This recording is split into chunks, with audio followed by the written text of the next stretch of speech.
Tolonglah rubah pola pikir, stigma Anda dirubah. Anda tuh harus jujur. Karena kita temukan banyak kasus-kasus di klaster keluarga. Dan kemudian masyarakat jangan lupa 70-75% kasus harian yang kita temukan itu belum divaksin ternyata. kita ini sudah masuk di tahun mau 2 tahun. Ya, kita semua bagaimana untuk selalu Jaga diri masing-masing. Salam sehat untuk kita semua. Kita yakin akan indah pada akhirnya.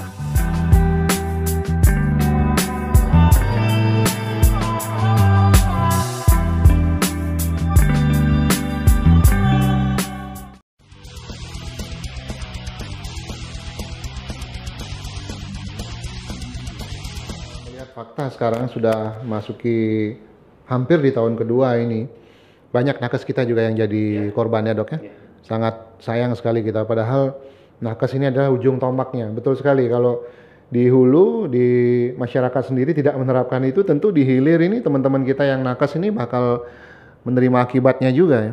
Banyak, Dok, teman-teman yang ya bisa dikatakan menjadi korban dari COVID-19 ini, Dok.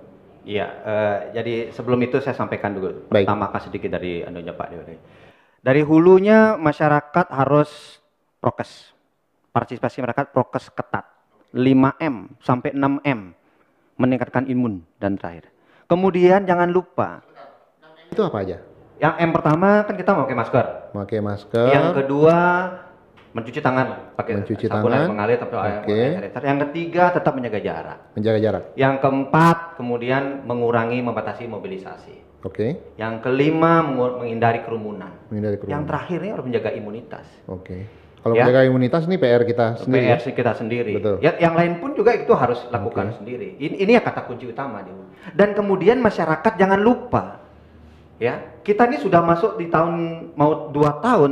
Tolonglah rubah pola pikir, stigma Anda dirubah. Anda tuh harus jujur dulu. Oke. Saat ini tuh masyarakat banyak yang tidak yang tidak jujur. Saya kemana? Saya habis ngapain? Ketemu siapa? Nggak mau jujur. Oke. Masih saja takut.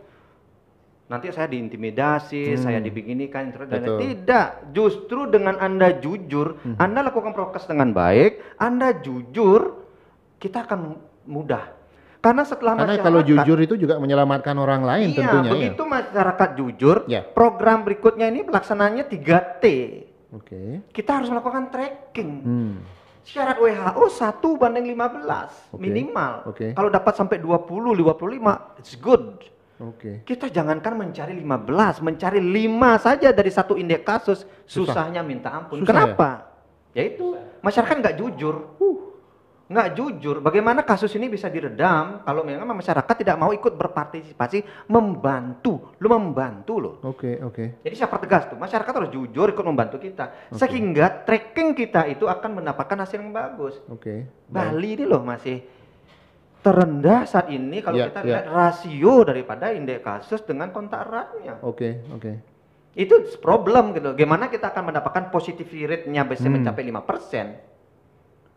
Tamu akan bisa masuk ke Bali kalau positivity rate kita itu bisa mencapai standar itu. Bagaimana akan bisa membuka orang lain tidak datang kalau itunya belum bagus.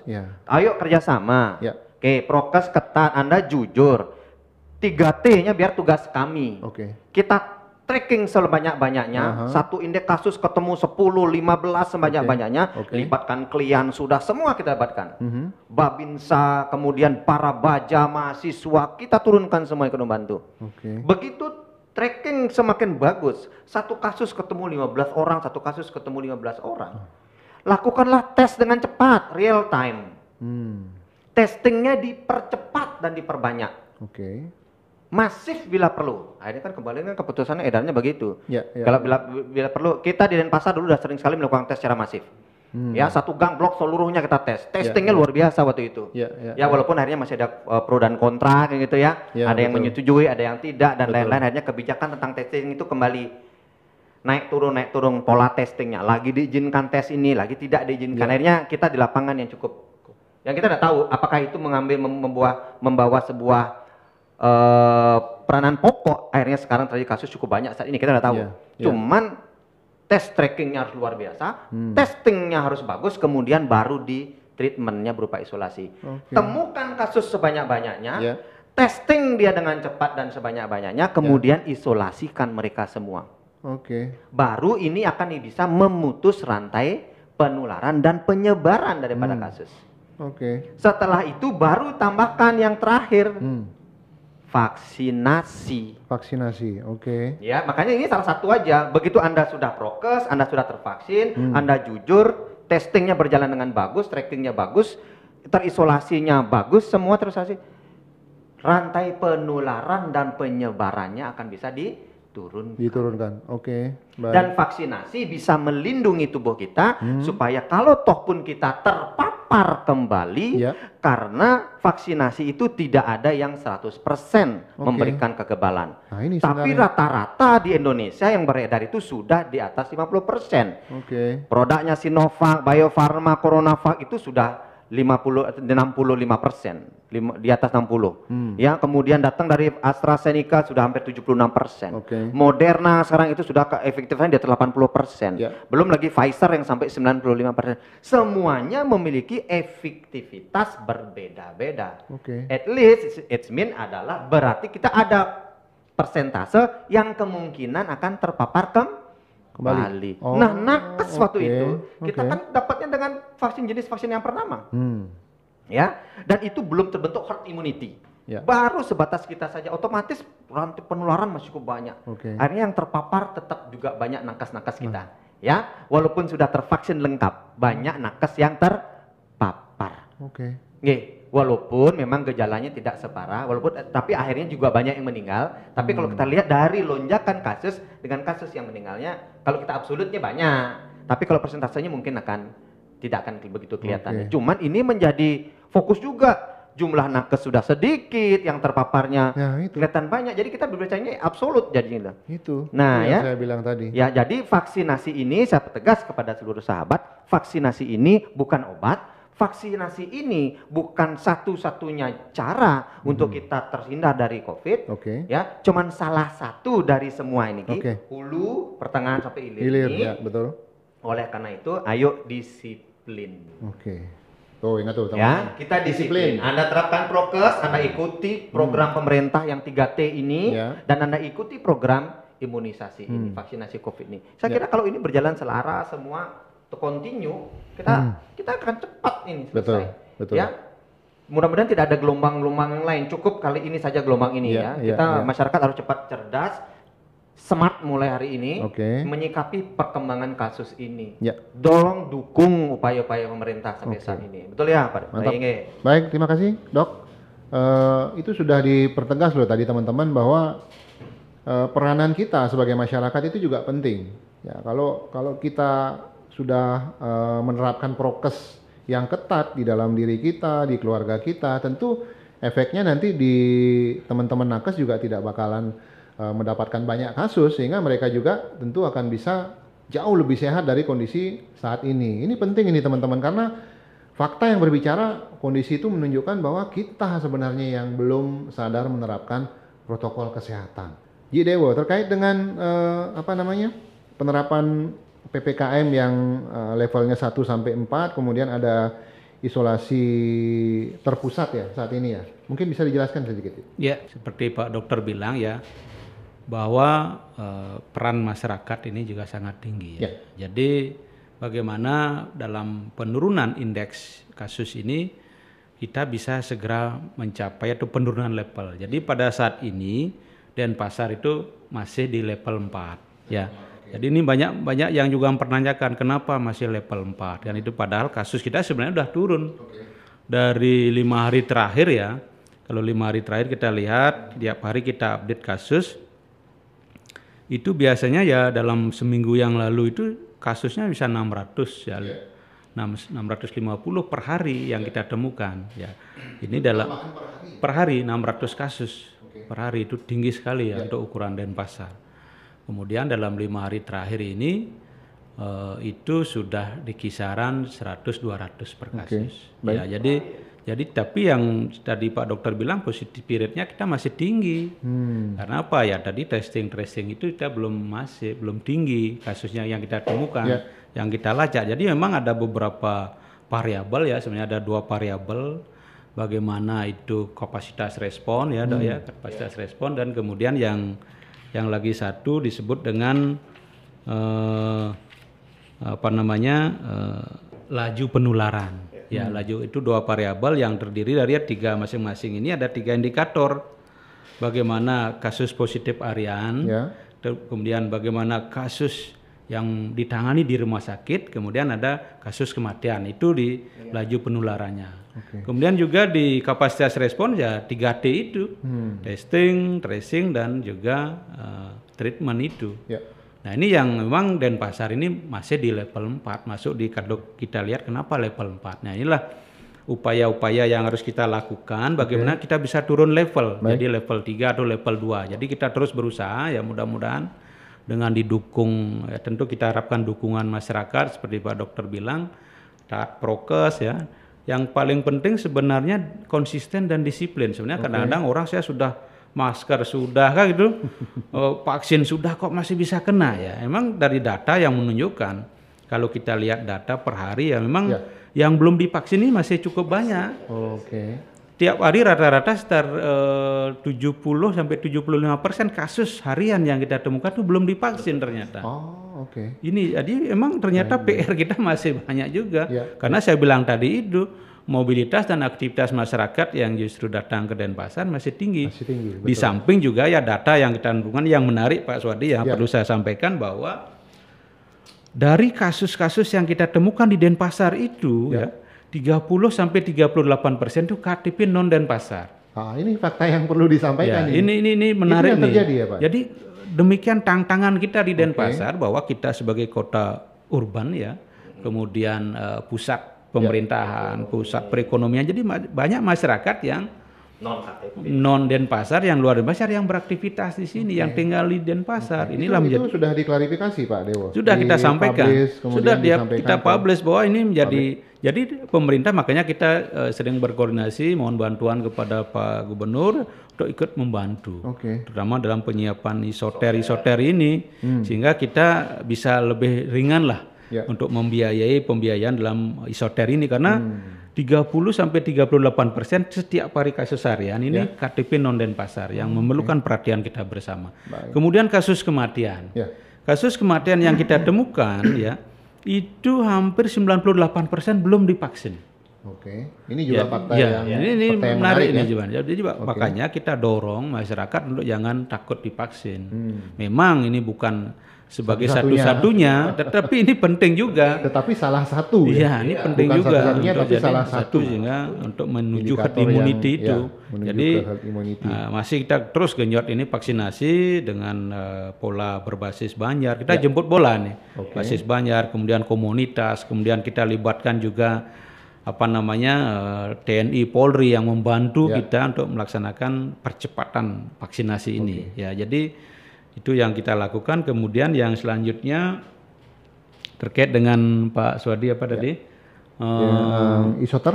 Ya, isoter ya sampai saat ini ada isolasi 8. terpusat. Ada 8 tempat isolasi terpusat yang ada yang didanai oleh pemerintah kota dan juga kita dibantu dari pemerintah Provinsi Bali. Jadi kasus-kasus yang kita temukan ya kita sudah membentuk tim, namanya ada tim isoter, jadi kita koordinasi dengan puskesmas karena ada sistem yang harus kita laksanakan juga biar terdata nih, datanya biar bagus. Jadi begitu kita temukan kasus, kita lakukan edukasi pendekatan nih, kita bawa ke tempat isoter.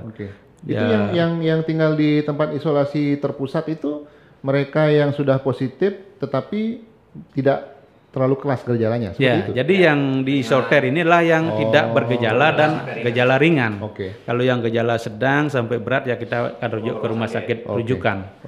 Jadi yang isoter ini adalah yang tidak bergejala dan bergejala ringan. Jadi kita ada 8 tempat isolasi terpusat. Itu daya tampungnya berapa Pak? Sekitar 1.400 sampai 1.500. Total. Dan ini sekarang sudah sebagian besar di isoter. Jadi hanya masih sebagian kecil yang masih melaksanakan isolasi mandiri, itu pun dengan petunjuk dan saran dari tenaga kesehatan. Kalau memang yang bersangkutan, kita lihat juga kelayakan rumahnya, kondisi yang bersangkutan, mungkin ya lansia yang memerlukan bantuan dari keluarganya ya, ini masih kita izinkan isoman. Baik, Tapi yang masih umur yang masih muda kita bawa isoter aja. Jadi karena di sana kita juga lakukan treatment di tempat isoter. Berarti ada treatmentnya di situ ya? Iya. Sampai saat ini berarti keputusan untuk melakukan isolasi terpusat itu langkah yang terbaik yang diambil Ya, pemerintah. jadi ini salah satu upaya yang kita lakukan ya dalam upaya untuk bagaimana mengurangi laju penularan karena kita temukan banyak kasus-kasus di klaster keluarga atau klaster rumah tangga ini. Karena dulu ya mungkin apa yang disebut dengan varian-varian itu tadi masif sekali ini satu keluarga kita bisa temukan 8-10 orang dalam satu keluarga yang terpapar virus ini. Nah, jadi ketika kita temukan satu kasus, kemudian kita testing, ya kalau yang positif 2-3 ya langsung kita bawa ke isoter. Oke, sip, baik. Terima kasih, luar biasa penjelasan narasumber kita. Tepuk tangan dulu. Kalau ini diobrolin memang nggak ada habisnya ini. Tetapi itulah fakta yang terjadi saat ini di sekitar kita bahwa COVID-19 masih menjadi salah satu ancaman terbesar bagi kehidupan kita saat ini. Penerapan prokes itu sangat penting dan tidak boleh tidak saat ini. Kemudian apa tadi dok? Jujur. Ini salah satu kata kunci yang juga sangat bagus untuk kita bisa mengetahui posisi kita di mana, kemudian tracing kita bagaimana nanti dan seterusnya, sehingga penanganan juga bisa dilakukan dengan tepat. Kita sudah sampai di penghujung bincang-bincang kita. Pak Dewo Rai dan Pak Dokter, terima kasih banyak sudah bergabung bersama kami di Cakrawala Podcast. Sebelum kita closing, saya minta dari Pak Dewo dan Turah Dokter menyampaikan apa harapan Anda ke depannya supaya COVID-19 ini bisa segera kita sudahi. Silakan, Pak Dewo. Baik, terima kasih Pak Suwadi ya, para sahabat Cakrawala yang saya cintai ya, bahwa dalam masa pandemi COVID ini ya kita semua bisa berpartisipasi dan berkontribusi. Jadi penanganan COVID-19 ini tidak hanya bisa ditangani satu pihak, baik dari tenaga kesehatan, Satgas, pemerintah, tetapi kita semua. Seperti arahan Bapak Presiden, kita harus bergotong royong, ya, bersatu padu, kompak untuk penanganan COVID-19 ini sehingga kita bisa segera lepas ataupun paling tidak bisa kita mengendalikan penularan COVID-19 sehingga tidak menjadi lonjakan-lonjakan yang bisa mengakibatkan kolapsnya ataupun terganggunya pelayanan di rumah sakit. Itu yang pertama. Kemudian yang kedua, dalam kesempatan yang baik ini ya kami ingin mengajak kepada kita semua bagaimana untuk selalu disiplin kapan saja dan di mana saja. Itu wajib sekarang menerapkan protokol kesehatan. Seperti tadi dibilang awalnya ada 6M, kemudian kita kembangkan lagi ada 6M, mungkin aja MM selanjutnya. Itu kata kunci sebenarnya dan sangat sederhana dan bisa dilakukan oleh siapa saja. Oleh kita semua bisa melakukan sehingga kita bisa terhindar dari paparan ataupun terpapar COVID-19 ini. Sehingga kita bisa kita beraktivitas dengan aman dan nyaman. Mungkin itu yang bisa kami lakukan. Oke, Turah Dokter. Iya, siap. Terima kasih. Jadi sahabat Cakrawala Podcast, saya ingin menghimbau kepada sahabat semua, tolong jaga diri masing-masing. Tolong jaga diri baik-baik. Yakinlah bahwa pandemi ini akan bisa kita akhiri, ya, dengan saling bekerja sama, bergandengan tangan, ikut berpartisipasi dengan semua, saling dukung, saling support, saling doa, ya. Tolong jangan panik, kita hadapi semua ini dengan pikiran yang jernih, pikiran yang tenang, dan serahkan kepada semua pihak-pihak yang memang sudah diberikan kewenangan untuk menangani ini, dan kita cukup memberikan support dan bekerja sama dengan baik. Ya, jaga diri masing-masing, salam sehat untuk kita semua, kita yakin akan indah pada akhirnya. Terima kasih. Tepuk tangan dulu. Baik, terima kasih dua narasumber yang sangat berkompeten di bidangnya. Sudah kita ajak ngobrol tadi teman-teman. Untuk sesi kali ini nanti akan kita tayangkan di channel YouTube Suwadi Putra. Jangan lupa teman-teman nanti like, komen, dan tentunya subscribe. Sehingga di Cakrawala Podcast teman-teman nanti bisa akan terus menyimak narasumber-narasumber kita yang lain yang akan kita ajak ngobrol. Tentu dengan topik-topik yang menarik dan pastinya bermanfaat. Oke teman-teman, kita sudahi Cakrawala Podcast edisi kali ini. Sampai ketemu lagi next episode. Terima kasih Turah Dokter, terima kasih Pak Dewo Rai sudah hadir dan sudah sharing-sharing dengan kita. Tetap di Cakrawala Podcast, tempat kita ngobrolin apa aja, karena apa aja kita obrolin. Thank you.